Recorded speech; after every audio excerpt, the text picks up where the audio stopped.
Thomas from OCS. And I would like to remind everyone that this webinar is being recorded. And so we will move on from there. Leon, would you like to welcome everyone? Okay, well, greetings everyone, and welcome to the webinar. I just have a couple of things to say. I'll be quick.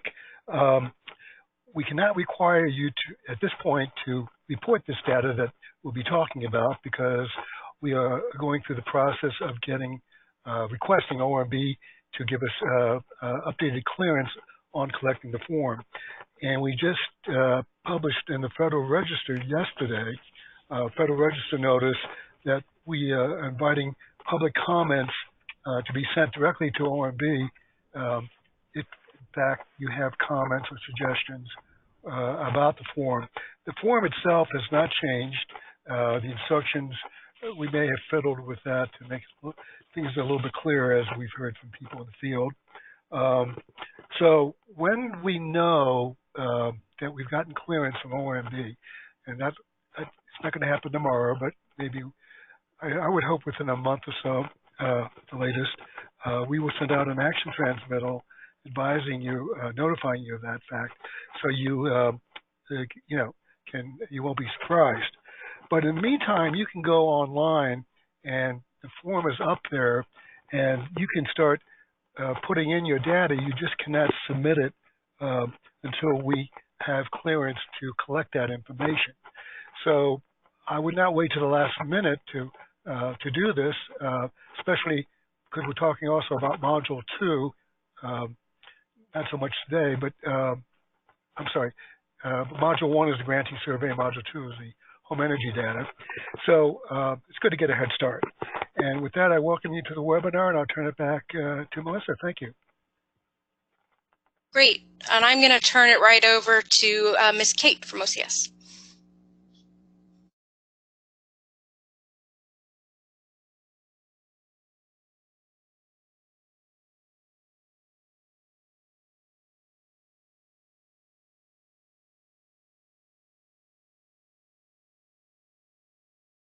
Kate is muted, so we're going to try and get her on the line. Technical difficulty. Oh, there we go. Okay. Okay, great. Sorry about that. You can hear me now, right? Yes, we can hear you. Sorry about that, everybody. Good afternoon. This is Kate Thomas. I'm a regional liaison in the Office of Community Services. I serve primarily regions 3 and 6, but occasionally serve as an alternate for another region when the liaison is out of the office. All the states have an assigned liaison to assist them. There are 4 regional liaisons on staff serving all of the states, and we each have a region. And we each assist with guidance on program operations, providing resources, clarifying HHS requirements, and OLDC access, and lots of other items.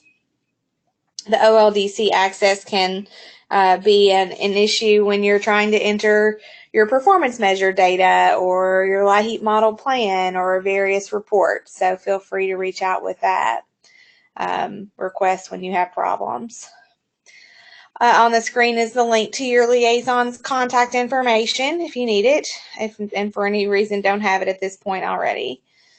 And feel free to reach out to us, and if we can't help you, we'll get you in touch with someone or a tool or a resource that can provide some assistance. As Leon mentioned, the performance measures report for federal fiscal year 2017 is not due yet, but you are able to go ahead and enter your data into the report in OLDC and hit save so it's ready to go. And let us know if you're having any issues with OLDC as you go in there. Also, if you feel like getting your data entered now and having a prize take a look at it, please let us know that as well. And if you have any questions in general, just reach out and we're here to help. Thanks, Melissa. Thank you, Ms. Kate. All right, so on the next slide, we're going to jump right in. It is just a 30-minute webinar, and we're focusing on Module 2 of the LIHEAP Performance Data Form. This is required for both states and the District of Columbia. We will talk, we'll spend about a slide on optional Module 3. We did present a more in-depth Module 2 webinar. We went line by line through the report on January 24th. But this one is really going to focus on some of the common issues. So some of you have already started doing this report or have a copy in front of you. So this is a chance for you to make sure that you've kind of caught some of the common mistakes that we see. And so we're going to go over just the rules and an overview of what it is that we're asking for in this form. We're going to talk about some of the data validations and checks that are run. We're going to talk about some of the ways that we have already begun reaching out to grantees to make sure that they have the tools they need to check their own report. So that this is the proactive emails and the check before you submit document. We'll go over the 3 most common reporting issues, and we'll talk just briefly about Module 3 before we kind of lay out resources that are available to you and take questions and answers. So we've said this in every webinar, and it's important to just kind of lay out that we understand LIHEAP is a block grant, and it gives grantees a lot of freedom to kind of to design a program that meets their state or local needs, and that means we have a lot of unique and diverse programs across the United States. However, OCS still has to, in spite of the fact that everyone runs a very different program or looking program, we still have to report consistent information to Congress. And so that's why we have these required reports. And in this case, the performance data form allows OCS to report uniform information across grantees. On the next slide, what we point out is that we understand that because of the unique nature of our programs, some of the things that we do might not always fit neatly into the fields that we're given. And so this is especially true with this newer reporting requirement where we're still learning a lot about states and how this impacts their ability to report on performance measures. It's really important that you use that notes box in your report liberally, because what it does is it helps us to explain anything out of the ordinary that we're seeing, or it helps to provide an explanation for things that may be unusual about your state. OCS uses these notes and tables and footnotes in the report to Congress, and that's especially important, right? Because if your congressman or someone is looking at your data and it looks very different from, a neighboring state or another state that someone might be looking at, those notes really provide the context necessary for people to understand why you're reporting the data that you're reporting. So when we look at Module 2 and the performance measures, many of you have had training, some of you are more new, but we're really asking you to report about the impacts or the outcomes related to the LIHEAP program. And so we're talking about the reduction of home energy burden. We're talking about how LIHEAP restores home energy service that has been lost in the case of running out of fuel or disconnection. And we're talking about prevention of loss of home energy service, those people where a LIHEAP benefit keeps them from running out of fuel or becoming disconnected. And so, because those are the 3 main outcomes we're measuring, Module 2 is broken up into those 3 sections. Section 5 looks at energy burden targeting, Section 6 looks at the restoration of home energy service, and Section 7 looks at the prevention of loss of energy service. And all 3 of those sections, 5, 6, and 7 of Module 2, are required for grantees to complete. As many of you know, we do a lot of validations and checks, and some of these are in OLDC, so you're going to see them crop up as you enter something into the database. Some of these are done behind the scenes after you've already submitted your report by a prize. But these are the 3 kind of big areas that you can be thinking about as you're putting together a report.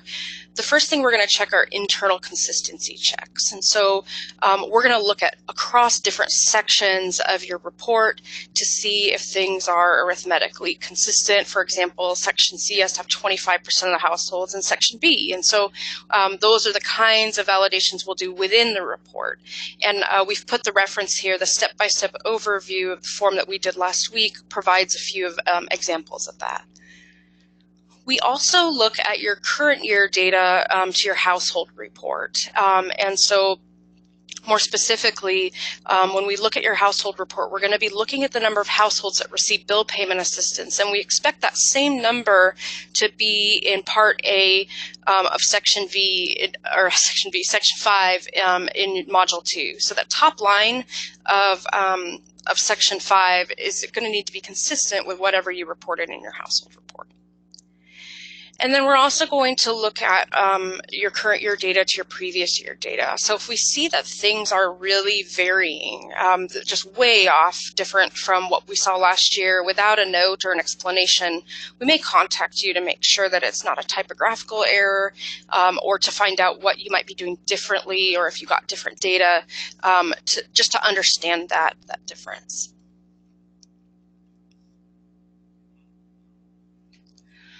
So many of you have received proactive emails. So in January, Apprise sent grantees personalized emails. If you had issues with your report last year, you'll have gotten an email that just reminds you about the topics or areas where you needed to follow up and change something or correct something last year, or even just to explain something last year. And so the purpose of that is for you to review that email prior to submitting your 2017 data, or use it while you're compiling your 2017 data to make sure that these issues don't occur again, or that they're addressed. And it really does minimize the time needed to revisit and revise your report after you submit it. We also, just as we have with the other webinars, we have this check before you submit document that's available for all the different reports that we're doing. And we already sent a link to that out, but the resource goes through and looks at all of the checks that Apprise uses during the review of your performance measures data. And by doing that, it allows you to proactively go through and check and make corrections or fix errors prior to submitting the data. And once again, this will reduce the need for follow-up from Apprise and the need for you to continue going into that form and making updates and changes. So encourage you to check that out. On the next page, or on the next slide, we talk a little bit about how to use this.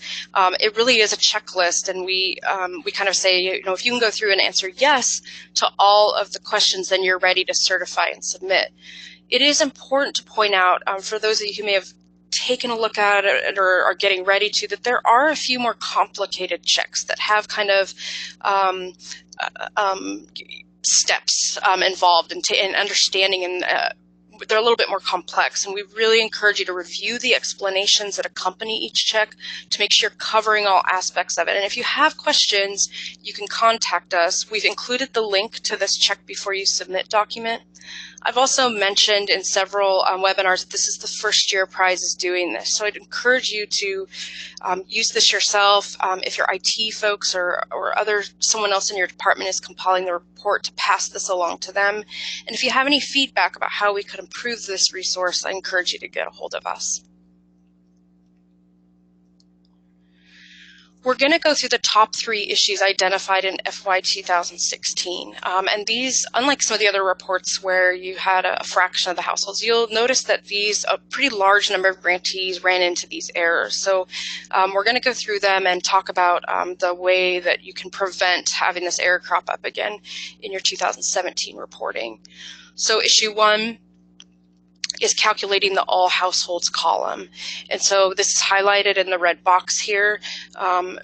28 grantees had issues reporting this particular data, or calculating this field in their report.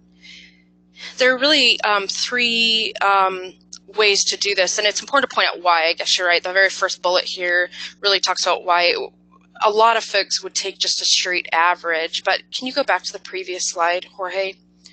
What you'll notice is that in this particular example, we have 8,600 households with electricity data and 36,000 households with natural gas data. That's in line 1 there. And so if you try to take the averages straight across of annual household income or annual total LIHEAP benefit without weighting it for the number of households in each column, you're going to get an error. And so on the next slide, Jorge and the folks at Apprise have kind of come up with 3 different ways that people can go about getting the correct number.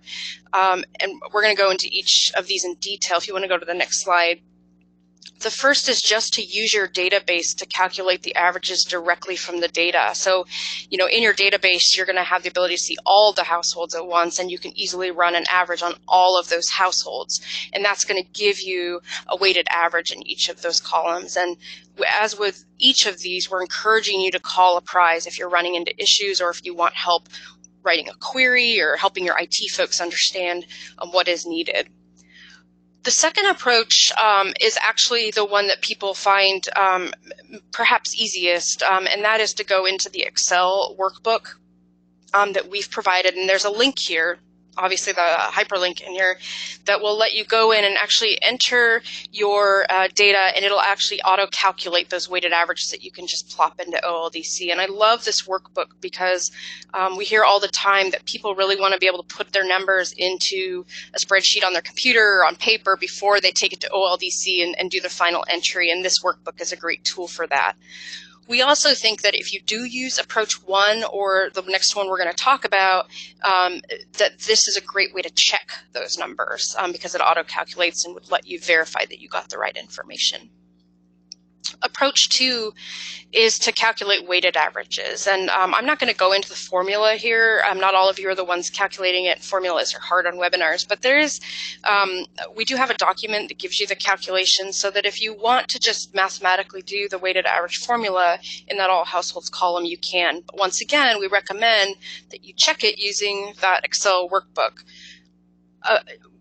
With any of these fields or any of these options, when you calculate weighted averages, it can be tricky, and even the most kind of advanced programmers and developers get tripped up here. So don't hesitate to call us if you need help working this through. So the next common reporting issue is identifying high burden households. So in 2016, 32 grantees did not identify high burden households correctly. We have a very specific definition for high burden, and that is that the top 25% of households from Part B of Section 5 with the highest calculated energy burden. And so we need all grantees to consistently use this definition in order to get consistent reporting. And Jorge's lined up these really great 5 steps to take to kind of make sure you're getting the high burden households. And so step 1 is to actually calculate their annual total residential energy bill. And this means adding the main heating bill and the annual electricity bill together. And what he's highlighted here is making sure that that electricity bill doesn't get double counted. And we've already seen that with some people whose data we've reviewed this year.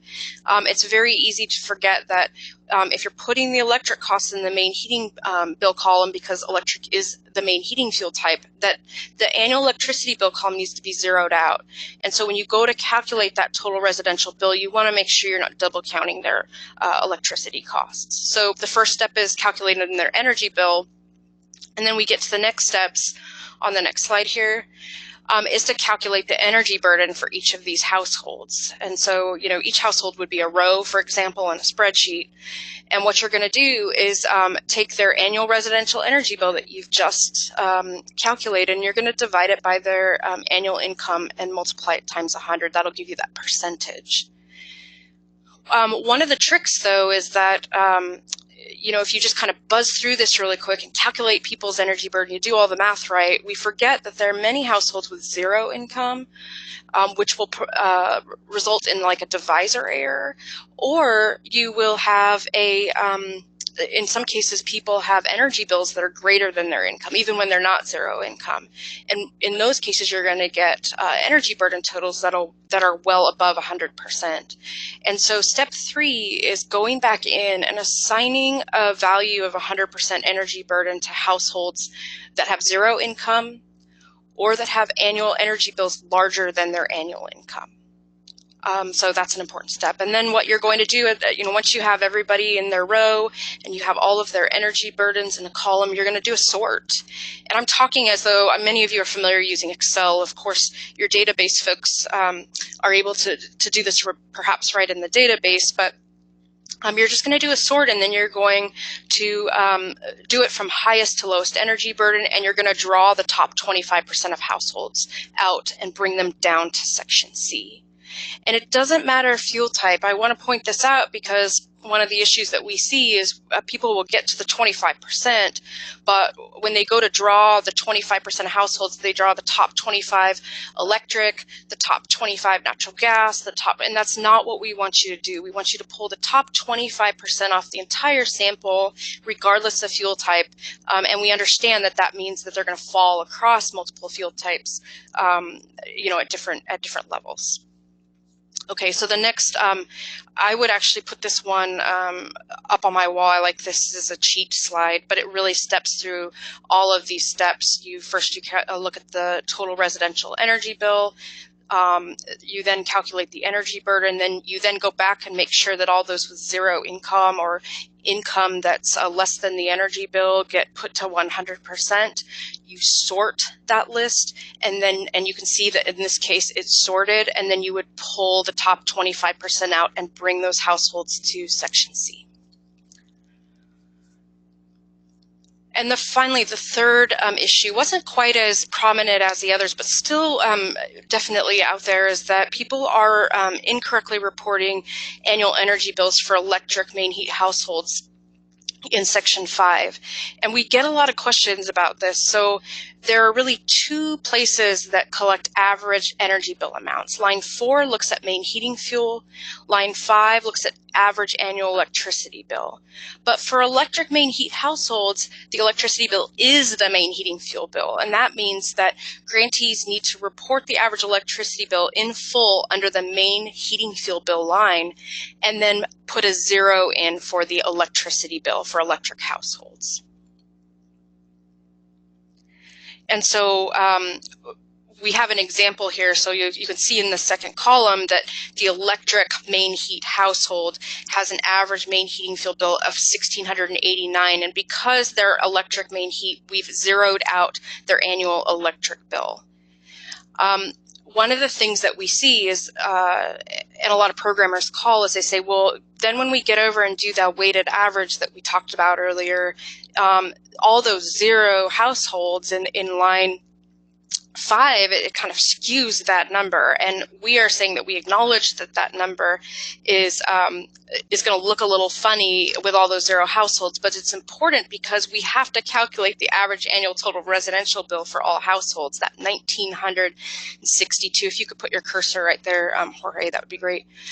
Correct. And so it's important that you include all of those households, those zero electricity bill households in line 5 when you calculate the weighted average for line 5, so that we get the right number, which is that $1,962.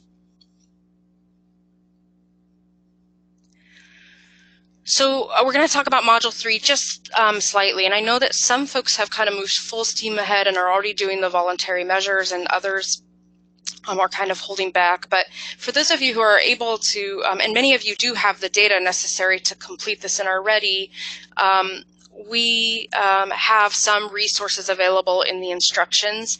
It's important to point out that when the performance measure workgroup included these optional measures, they were things that we knew would help grantees analyze and interpret the data of the required elements.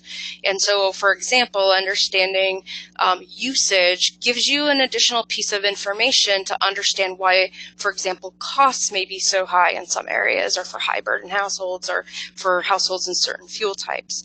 And so some of the things that we look at in Module 3 include annual energy usage, not cost, but usage, the number of households using supplemental heating and air conditioning, unduplicated count of restorations of energy service, and unduplicated count of prevention of loss of service. Because you remember in the main part of the form, we're counting the number of occurrences, which is a duplicated count. In 2016, we had 13 grantees voluntarily report data, and as I mentioned, there is some more guidance for people who are ready to report this data in the instructions, but you're always welcome to call a prize and we'll answer any questions you might have. So some final reminders just to kind of sum up what we talked about. Both Kate and Leon mentioned that the performance data form is currently in review by Office of Management and Budget. We've gotten a few frantic calls today about the report being due today, but because this is still going through OMB, OCS is not cannot require you to currently submit this form, and so you can go in to OLDC and complete the form. You just can't certify or submit it. And we're encouraging grantees that although they can't certify and submit, we want you to get in there and prepare the information. And as Kate said, if you'd like a prize, to take a look at it, to just make sure, kind of do some initial validations of your data and highlight anything that might be an issue. We're happy to do that if you contact us. And just a reminder that there are no changes in reporting items from the 2016 performance data form. We always include this one in all of our webinars, and some for new people, but also to remind all of us that it takes time to get this data in. And many of you have put your household report in, and so you've recently logged into the system, but you may have someone different compiling module 1 or 2 of the performance data form. And it does take time to walk through these different processes to get the data into OLDC, and we encourage you to start early. We also understand once you submit the data, if you need to make a revision, that these are kind of the steps you have to walk through, both to submit and to unsubmit and edit your data.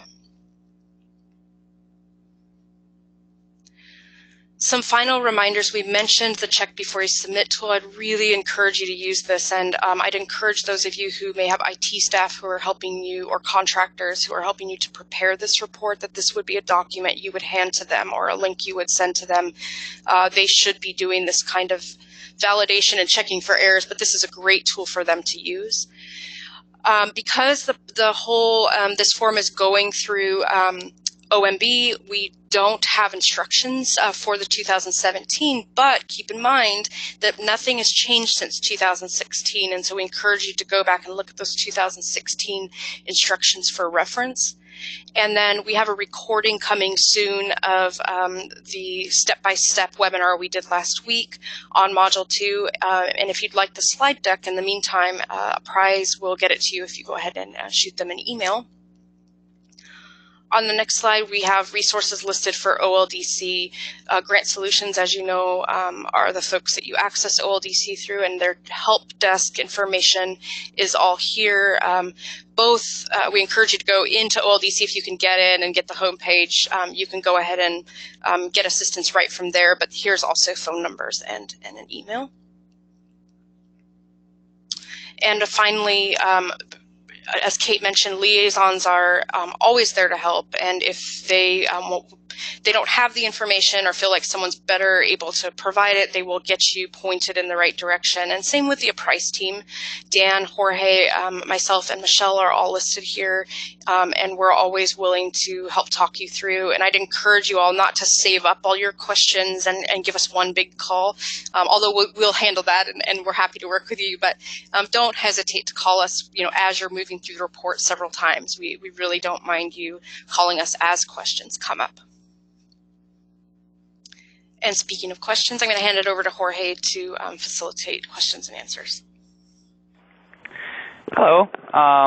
So if you have any question, you can either click the button on the left-hand side of the GoToWebinar app that shows a hand and an upward pointing green arrow. To do this, you have to dial your audio pin into your phone, and you can only do this if you're calling through your computer. Or you can type a question into the box in the GoToWebinar app.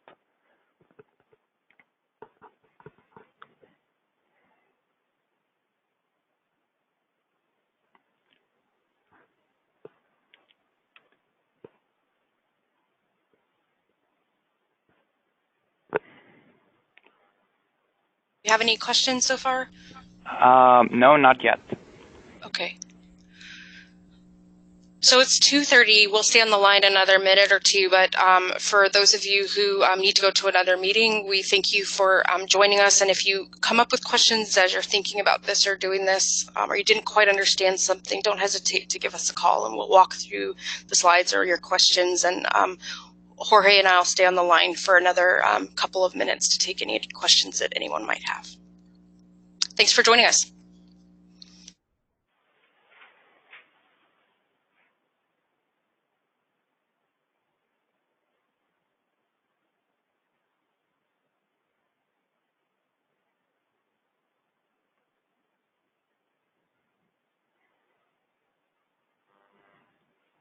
Melissa, it seems that we have a question.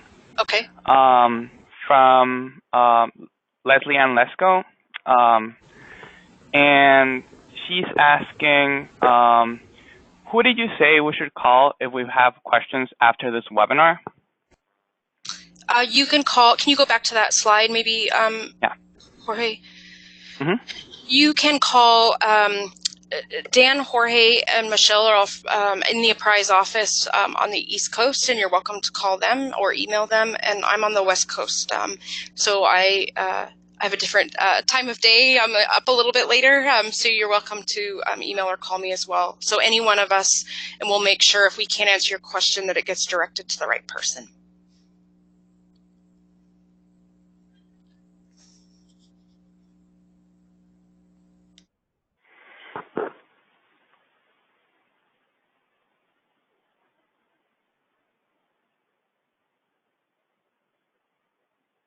We think that's it? Yes, there's no more questions. All right, great. We'll go ahead and wrap up the webinar, but anyone should feel comfortable to call us as they come up with questions or run into challenges. Thanks everyone for joining us, and we'll talk with you soon.